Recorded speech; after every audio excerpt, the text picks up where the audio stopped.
देखो आज हम देखेंगे, हम पहले वीडियो में देख लिए थे कि हमारा जो रासायनिक समीकरण तथा अभिक्रिया चैप्टर था उसमें हमने देख लिया था कि रासायनिक परिवर्तन क्या होता है और भौतिक परिवर्तन है। अब आगे उसमें नेक्स्ट हेडिंग है समीकरण क्या होता है ना।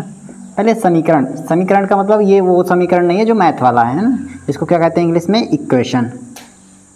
ठीक है, ये समीकरण आपके दो प्रकार के होंगे, एक होगा शब्द समीकरण जिसको इंग्लिश में कहते हैं वर्ड इक्वेशन, और सेकंड जो होता है वो होता है रासायनिक समीकरण जिसे कहते हैं केमिकल इक्वेशन। ठीक है, ये पहले ये देख लेते हैं होता क्या चीज़ है दोनों, है ना। देखो शब्द समीकरण क्या होता है कि जब हम किसी रासायनिक अभिक्रिया को, कोई रासायनिक अभिक्रिया मान लो जैसे हम कार्बन को जब ऑक्सीजन में मिलाते हैं तो कार्बन डाइऑक्साइड बनता है ना। मान लेते हैं हम कोई जब किसी भी रासायनिक अभिक्रिया को हम शब्दों के रूप में लिखा जाता है तो उसे शब्द समीकरण कहते हैं। क्या कहते हैं उसे? शब्द समीकरण। जब किसी रासायनिक क्रिया को शब्दों के रूप में लिखते हैं उसे शब्द समीकरण कहते हैं, तो उसे शब्द समीकरण कहते हैं। जैसे फॉर एग्जाम्पल, अगर हम एग्जाम्पल की बात करें तो मान लो जैसे आप कार्बन लिए, ठीक है, कार्बन में आप मिला दिए क्या? ऑक्सीजन। ठीक है, कार्बन में क्या मिला दिए? ऑक्सीजन। तो इससे क्या बनता है? Carbon dioxide. क्या बनेगा? Carbon dioxide.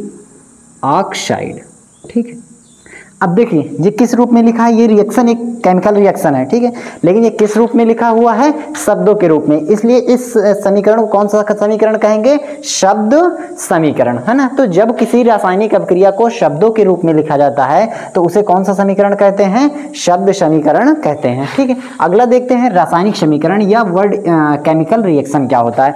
जब रासायनिक अभिक्रिया को सिंबल एंड फार्मूला के फॉर्म में लिखते हैं, जैसे क्या है कि वह रासायनिक समीकरण क्या है? जब किसी करण या रासायनिक समीकरण आप लिख सकते हो, जब किसी रासायनिक अभिक्रिया, ऐसा भी लिख सकते हो, रासायनिक अभिक्रिया को सूत्रों और प्रतीकों के रूप में लिखा जाता है। सूत्रों और प्रतीकों, इसको इंग्लिश में क्या कहते हैं? सिंबल एंड फार्मूला, है ना, सिंबल एंड फार्मूला। ठीक है, जब किसी रासायनिक अभिक्रिया को सूत्रों और प्रतीकों के रूप में लिखा जाता है, ठीक है, तो उसे क्या कहते हैं? रासायनिक समीकरण कहते हैं। जैसे ये आपको क्या लिखा है? कार्बन प्लस ऑक्सीजन मिला के क्या बनता है? कार्बन डाइऑक्साइड, है ना। तो इसी को हम अगर सिंबल एंड फार्मूला के रूप में, जैसे कार्बन का क्या होता है? C, ऑक्सीजन का O2 मिला के क्या बन जाएगा? कार्बन डाइऑक्साइड, है ना। तो ये जो समीकरण है इसे कहेंगे केमिकल इक्वेशन। इसका मतलब क्या? रासायनिक समीकरण। और इसे क्या कहेंगे? शब्द समीकरण या वर्ड इक्वेशन। तो मतलब शब्द समीकरण क्या होता है? जब किसी रासायनिक अभिक्रिया को शब्दों के रूप में लिखा जाता है, मेन आपको क्या याद रखना है? शब्द, है ना। शब्द समीकरण क्या है? वह समीकरण जिसको शब्दों के रूप में लिखा जाए, है ना। यानी कि मतलब क्या सॉरी वह रासायनिक अभिक्रिया जब किसी रासायनिक अभिक्रिया को शब्दों के रूप में लिखते हैं तो उसे कौन सा समीकरण कहेंगे? शब्द का समीकरण। जैसे carbon plus oxygen is equal carbon dioxide. और जब किसी रासायनिक अभिक्रिया को सूत्रों और प्रतीकों के रूप में लिखते हैं, सिंबल एंड फार्मूला के फॉर्म में, तो उसे कौन सा समीकरण कहते हैं? रासायनिक समीकरण। जैसे C+O2 इज इक्वल CO2। ठीक है, अब आगे देखते हैं। देखिए अब आगे हम देखेंगे कि हमारा जो रासायनिक समीकरण था ये दो प्रकार का होता है। रासायनिक समीकरण या केमिकल इक्वेशन जो होता है ये दो प्रकार का होता है। कितने प्रकार का? दो प्रकार का। एक संतुलित समीकरण, संतुलित का मतलब बैलेंस्ड केमिकल इक्वेशन, है ना, संतुलित रासायनिक समीकरण। ठीक है, दूसरा क्या होता है?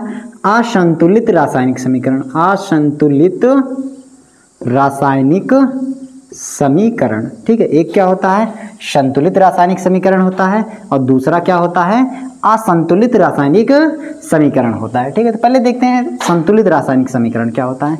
कि मान लो कोई समीकरण आपको, रासायनिक समीकरण कोई दिया गया, अगर उसमें दोनों तरफ का मतलब क्या है, प्रोडक्ट के साइड भी और जो आपका मतलब अभिकारक में भी और उत्पाद में भी। तो देखिए जैसे मान लो आपको दे दिया गया कि संतुलित रासायनिक समीकरण हम कैसे जानेंगे कि कोई है या नहीं है। तो जब किसी रासायनिक समीकरण में किसी भी परमाणु की संख्या समीकरण के दोनों तरफ अगर बराबर हो तो उसे क्या कहते हैं, संतुलित रासायनिक समीकरण। और जब किसी रासायनिक समीकरण में किसी भी परमाणुओं की जो संख्या होती है समीकरण के अगर दोनों तरफ इक्वल नहीं है तो उसे क्या कहते हैं, असंतुलित रासायनिक समीकरण, है ना। ये देखते हैं पहले क्या होता है। देखो संतुलित रासायनिक समीकरण क्या होता है, जब किसी रासायनिक समीकरण में किसी परमाणुओं की संख्या समीकरण के दोनों तरफ का मतलब क्या है, बोथ साइड, है ना, समीकरण के दोनों तरफ बराबर होती है तो उसे संतुलित रासायनिक समीकरण कहते हैं। तो उसे संतुलित रासायनिक समीकरण कहते हैं। ठीक है, देखिए क्या हुआ इसमें, जब किसी रासायनिक समीकरण में परमाणुओं की संख्या, ये इंपॉर्टेंट है ना, परमाणुओं की संख्या समीकरण के दोनों तरफ, अभी मैं समझाते हैं क्या मतलब है इसका, है ना। आपको एक चीज याद रखना है कि जो परमाणु उसमें हो उनकी संख्या क्या होनी चाहिए, दोनों तरफ बराबर होनी चाहिए। अगर किसी भी परमाणु की संख्या समीकरण के दोनों तरफ बराबर है तो उसे हम कौन सा समीकरण कहेंगे, संतुलित रासायनिक समीकरण कहते हैं। जैसे अभी आपको हम एक फॉर एग्जाम्पल अगर लें, ठीक है, आइए का मतलब एग्जाम्पल होता है ना। तो अगर एग्जाम्पल के रूप में ले तो अभी आपने लिखा था कार्बन प्लस ऑक्सीजन मिला देते हैं तो क्या बनता है, कार्बन डाइऑक्साइड। देखो यहाँ कार्बन क्या एक परमाणु है, ऑक्सीजन भी एक परमाणु है, लेकिन ये अणु के फॉर्म में लिखा हुआ है ना। तो देखिए अगर ये कार्बन है, एक इधर है कार्बन, तो इधर भी एक ही कार्बन है, इधर 2 ऑक्सीजन है, तो इधर भी कितने ऑक्सीजन है, 2 ऑक्सीजन है। इसका मतलब ये कैसा समीकरण है, संतुलित रासायनिक समीकरण है ना। कैसा समीकरण है ये, संतुलित रासायनिक समीकरण है। वहीं आपको जैसे सपोज दैट दे दिया जाए 2H2 plus O2 is equal 2H2O, क्या कहेंगे, ये हाइड्रोजन है, ये ऑक्सीजन है, मिलाकर ये क्या बना है, वाटर, यानी कि 2H2O। तो देखिए अब इधर 2 2 4 हाइड्रोजन, इसका गुणा होता है तब काउंट होता है, 2 दूनी 4 हाइड्रोजन है और 2 ऑक्सीजन। इधर देखो 2 दूनी 4 हाइड्रोजन है और 2 का गुणा O में भी होगा, तो 1 O है, 1 का 2 में गुणा करेंगे तो 2 हो जाएगा ना। तो इसका मतलब ऑक्सीजन भी कितना है, 2, इधर भी ऑक्सीजन 2, इधर भी ऑक्सीजन 2, इधर भी हाइड्रोजन 4, इधर भी हाइड्रोजन 4। इसका मतलब ये किस प्रकार का समीकरण है, तो संतुलित रासायनिक समीकरण। क्यों, क्योंकि इसमें जो परमाणुओं की संख्या है वो दोनों तरफ क्या है, बराबर है ना। इसका सेम उल्टा होता है कौन सा, असंतुलित रासायनिक समीकरण, है ना। देखो अब अगला देखते हैं क्या है, असंतुलित रासायनिक समीकरण, है ना। असंतुलित रासायनिक समीकरण क्या होता है, जस्ट उसी का उल्टा। इसमें क्या होगा, परमाणुओं की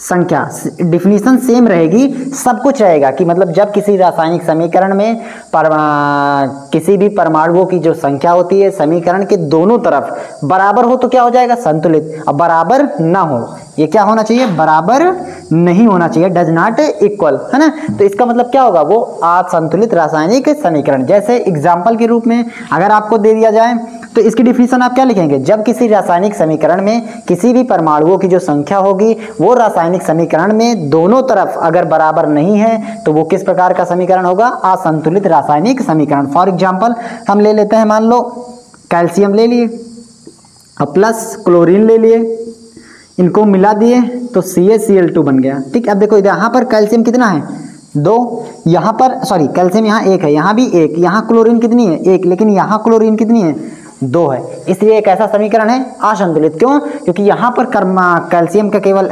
क्लोरीन का केवल 1 परमाणु है, यहाँ पर क्लोरीन के कितने परमाणु हैं, 2 हैं, है ना। तो अब एग्जाम में आगे क्या पूछा जाता है, कोई आपको असंतुलित रासायनिक समीकरण दे देगा और आपसे पूछेगा कि आप ये बताइए कि इसको कैसे हम संतुलित करेंगे, है ना। तो अब नेक्स्ट टॉपिक हम देखते हैं क्या, कि हमारा हम असंतुलित रासायनिक समीकरण को हम संतुलित कैसे करेंगे। देखिए अब हम आगे देखते हैं कि असंतुलित रासायनिक समीकरण को संतुलित कैसे करेंगे। असंतुलित रासायनिक समीकरण को संतुलित करना, है ना, असंतुलित रासायनिक समीकरण को संतुलित करना। इसके लिए कुछ रूल होते हैं। किसी भी असंतुलित रासायनिक समीकरण को संतुलित करने के लिए आप निम्नलिखित नियमों का पालन करेंगे, है ना। जो पहला क्या है, सबसे पहले हम क्या बैलेंस करेंगे, तो मेटल, क्या बैलेंस करेंगे, मेटल, मेटल्स का मतलब धातुएं। उसके बाद हम क्या बैलेंस करेंगे, नॉन मेटल, नॉन मेटल्स, है ना, मतलब अधातुएं। धातुएं क्या होती हैं, तो जो इलेक्ट्रॉन त्यागते हैं उन्हें धातु कहते हैं, और जो इलेक्ट्रॉन ग्रहण करते हैं उन्हें क्या कहते हैं, अधातु कहते हैं। उसके बाद क्या बैलेंस करेंगे हम, हाइड्रोजन, और फिर उसके बाद ऑक्सीजन। आप यही रूल फॉलो करेंगे इनको किसी भी असंतुलित रासायनिक समीकरण को संतुलित करने के लिए, है ना। अगर हम फॉर एग्जांपल जैसे देखें तो सपोज दैट मान लो आपको दे दिया गया हाइड्रोजन और ऑक्सीजन मिला करके क्या बन गया, आपका जल, ठीक है। अब देखिए यहाँ बैलेंस नहीं है, ये क्या है, अनबैलेंस है। क्यों, क्योंकि यहाँ हाइड्रोजन दो, लेकिन यहाँ ऑक्सीजन 2 है, यहाँ ऑक्सीजन 1 ही है ना। तो हम सबसे पहले क्या बैलेंस करते हैं इसमें, मेटल। क्या इसमें कोई मेटल है, मेटल है ही नहीं। नॉन मेटल हमें है, लेकिन हमें क्या आगे भी दिया हुआ हाइड्रोजन ऑक्सीजन, तो हम सबसे पहले क्या बैलेंस करेंगे इसमें, हाइड्रोजन, है ना। तो हाइड्रोजन, अब देखिए यहाँ हाइड्रोजन कितना है, 2, यहाँ भी हाइड्रोजन 2, तो हमें बैलेंस ही नहीं करना है ना। अब देखते हैं ऑक्सीजन यहाँ कितना है, 2, यहाँ पर 1 है। इसका मतलब क्या हुआ कि हमें इसके लिए हमें सबसे पहले क्या करना पड़ेगा, इसमें 2 का मल्टीप्लाई करना पड़ेगा ना। यहाँ चीज़ आप ध्यान दीजिएगा, आप पहले ऑक्सीजन भी लिख सकते हैं, है ना, और फिर हाइड्रोजन भी लिख सकते हैं, इसमें कोई दिक्कत नहीं है ना। पहले आप ऑक्सीजन बैलेंस करें, फिर हाइड्रोजन भी कर सकते हैं, वो आपके डिपेंड करता है, आपकी मर्जी पर, है ना। जो एनसीईआरटी में दिया वो यही दिया है, मेटल्स, नॉन मेटल्स, फिर ऑक्सीजन और हाइड्रोजन, है ना। किसी बुक में ये भी दिया हुआ है। देखिए अब जैसे सपोज दैट यहाँ हमें अगर इसके अकॉर्डिंग चलें तो ऑक्सीजन पहले बैलेंस करना, इसके अकॉर्डिंग तो पहले हाइड्रोजन, है ना। तो हम देखते हैं पहले एनसीईआरटी वाला फॉलो करते हैं। पहले ऑक्सीजन, तो ऑक्सीजन हम बैलेंस करेंगे, यहाँ 2 है, यहाँ 1 है, तो हमें मल्टीप्लाई किसका करना पड़ेगा, 2 का। इस बात का ध्यान रखिएगा, हम जो मल्टीप्लाई करते हैं वो कोई कंपाउंड या यौगिक है तो उसके पहले लिखते हैं, पहले मल्टीप्लाई करते हैं। ऐसा नहीं करेंगे कि यहाँ हम 2 का मल्टीप्लाई कर दिए, सोचो 2 बराबर हो गया, है ना, ऐसा नहीं करेंगे। क्यों, क्योंकि हमें जो ये कंपाउंड है, कंपाउंड के पूरे फॉर्म में मल्टीप्लायर होता है ना, मल्टीप्लायर होता है सबके, मतलब वो किसी भी यौगिक के काम में अगर हम मल्टीप्लाई करेंगे तो पूरे यौगिक के एलिमेंट्स में वो मल्टीप्लाई होता है ना। देखो यहाँ हम मल्टीप्लाई 2 का किए, अब ऑक्सीजन तो 2 हो गया, ठीक है, लेकिन हाइड्रोजन कितना हो गया, 4। तो अब हम हाइड्रोजन को बैलेंस करेंगे। अब हाइड्रोजन यहाँ कितना है, 4, तो यहाँ भी हाइड्रोजन के लिए हम कितने का मल्टीप्लाई करेंगे, 2। 1 का मल्टीप्लाई नहीं होता, या तो 2 का होगा, या तो 3 का होगा, या तो 4 का होगा, या तो 5 का, है ना। मतलब ऐसे आगे बढ़ता जाएगा, लेकिन 1 का मल्टीप्लाई नहीं होगा, है ना। ये हो गया आपका क्या, अब ये बैलेंस हो गया, है ना। उसी तरह दूसरा एग्जाम्पल देखते हैं हम। आपको दे दिया गया PbNO3 plus Ki is equal PbI2 plus KNO3। अब बोला गया इसे आप बैलेंस करिए, है ना। इसका नाम क्या होगा, लेड नाइट्रेट, इसका पोटेशियम आयोडाइड, इसका लेड आयोडाइड हो जाएगा, इसका लेड नाइट्रेट होगा, इसका पोटेशियम आयोडाइड, इसका लेड आयोडाइड, और इसके बाद पोटेशियम नाइट्रेट होगा ना। इसका जो हमें ये रिएक्शन कौन सा, कोई बता सकता है ना। तो ये रिएक्शन कौन सा है, प्रिसिपिटेशन का रिएक्शन है ना, जिसमें हमें अवक्षेप प्राप्त होता है। इसका कैसे, एलओपीपीटी प्राप्त होती है। एलओपीपीटी का मतलब पीला अवक्षेप, है ना। इंग्लिश मीडियम में इसको पीपीटी कहेंगे, हिंदी में तो आप समझ रहे हो अवक्षेप कहेंगे। देखो अब हमें कुल मिला के इसको बैलेंस करना है ना। तो अगर हमें बैलेंस इसको करना है तो हम कैसे बैलेंस करेंगे ये देखते हैं। सबसे पहले हमें क्या बैलेंस करना है, मेटल। तो अब मेटल ढूंढते हैं, यहाँ मेटल है और यहाँ मेटल है, ठीक है। अब देखिए यहाँ मेटल है तो Pb 1 है, यहाँ भी Pb क्या है, 1 ही है, ठीक है। अब यहाँ K मतलब पोटेशियम 1 है, यहाँ भी पोटेशियम 1 ही है, इसका मतलब ठीक है, रीबैलेंस नहीं करना है। उसके बाद क्या करेंगे, अब नॉन मेटल में आएंगे तो अब यहाँ PbNO3 होगा का होल ट्वाइस होगा, सॉरी ये गलत हो गया था ना, PbNO3 का होल ट्वाइस होगा सूत्र। तो अब देखो NO3 यहाँ कितना है, 2 है। अब यहाँ NO3 देखिए कितना है, 1 है। इसका मतलब हमें यहाँ 2 है, यहाँ 1 है, तो यहाँ 2 का मल्टीप्लाई करना पड़ेगा। यहाँ हम किसका मल्टीप्लाई कर देंगे, 2 का मल्टीप्लाई, ठीक है। अब देखिए जब यहाँ K हो गया 2, NO3 हो गया 2। अब देखिए NO3 यहाँ भी 2 है, NO3 यहाँ भी 2, लेकिन यहाँ K कितना हो गया, 2। यहाँ K कितना है, 1 है ना। इसका मतलब हमें यहाँ मल्टीप्लाई किसका करना पड़ेगा, 2 का। अब देखिए चेक करिए, Pb 1 Pb 1, NO3 2, NO3 2, ठीक है। 2K यहाँ भी है ना, और यहाँ भी मल्टीप्लाई I में भी तो होगा क्योंकि पूरे में होता है, तो यहाँ क्या हो गया I2, तो I2 यहाँ भी है ना। इसका मतलब क्या हो गया, ये आपका कैसा इक्वेशन हो गया, संतुलित रासायनिक समीकरण। कैसा समीकरण हो गया, संतुलित रासायनिक समीकरण। आपको यही 4 रूल फॉलो करना है कि सबसे पहले सपोज दैट आप ले लीजिए Mg और O2, ठीक है, Mg और O2 है ना। अब आपको दे दिया गया MgO बनता है, Mg का मतलब समझ रहे हो, मैग्नीशियम और ऑक्सीजन मिलाकर के क्या बन गया, मैग्नीशियम ऑक्साइड, है ना। ये एक एनसीईआरटी का आपके रिएक्टिविटी है ना। तो देखिए जैसे मैग्नीशियम अब यहाँ 1 है, यहाँ भी 1, क्यों, क्योंकि हम सबसे पहले क्या बैलेंस करते हैं, मेटल।